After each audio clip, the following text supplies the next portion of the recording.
ChoralEd.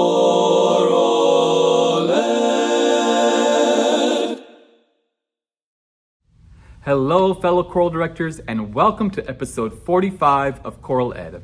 I'm your host, Micah Bland. Thanks so much for watching. Today, we're talking about the advantages of Curwen hand signs.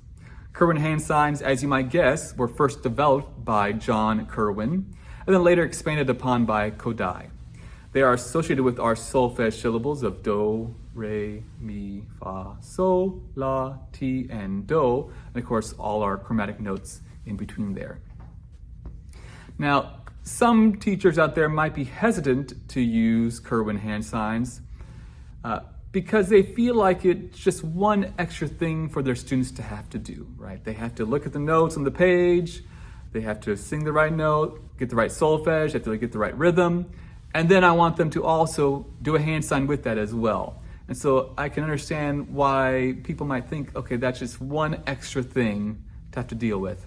But really, if you are using solfege warm-ups, sight reading every day, the hand signs actually become second nature.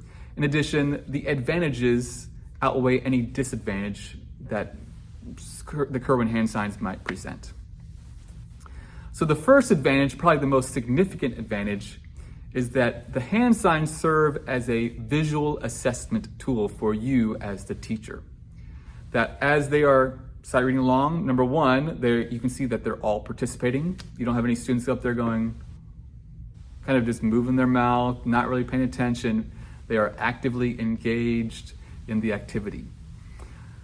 Along with that, you can also tell if they're getting the wrong solfege, right or wrong solfege. So one student's on do, one student's on mi. Well, it's supposed to be do, the person who's on mi is either unsure about solfege, maybe there's an issue there, or just a momentary kind of lapse in their skill.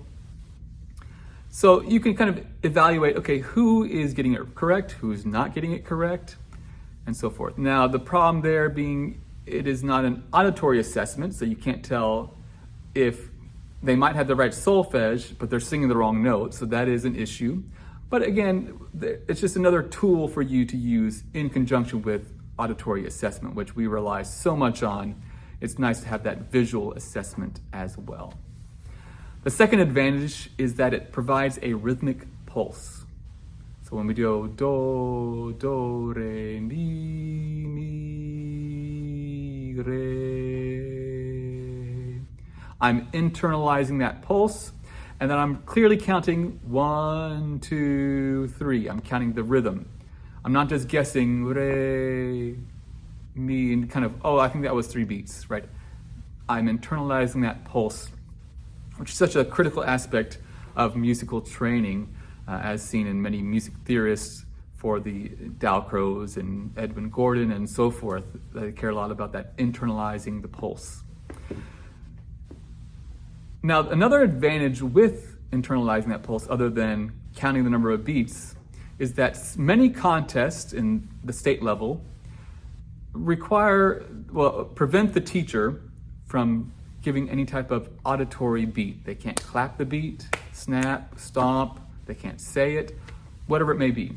And so this physical gesture of the beat, do, do, re, is a silent pulse that is legal to use in the sight reading contest for your state. So depending on the rules of your state, that might be an advantage, but it could vary based on where you're at.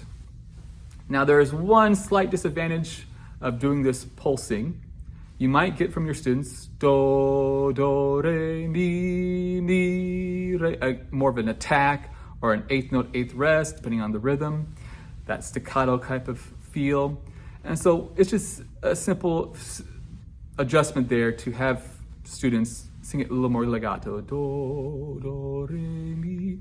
You just have to be aware of that, listen for that, because that can occur. The last advantage is a little more questionable as far as does it really help, and that is the association of pitch with the physical gesture. So there's a belief out there that as you give this gesture, there's a kinesthetic connection to your brain with that pitch. Do, mi, sol, mi, do, right? I think there is something there. Again, it's not the strongest advantage. The first two are very clear, and even just that first advantage on the assessment feature is the only reason I think you need to want to use Curwen hand signs. But there is something to say about a physical gesture that connects with the pitch. With that, a lot of teachers like to have a pitch ladder. So do starts at the belly button, re, mi, fa, so is at the shoulders, la, ti is at the head, and do.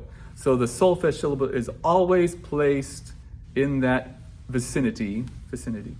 And so we go do, do, sol.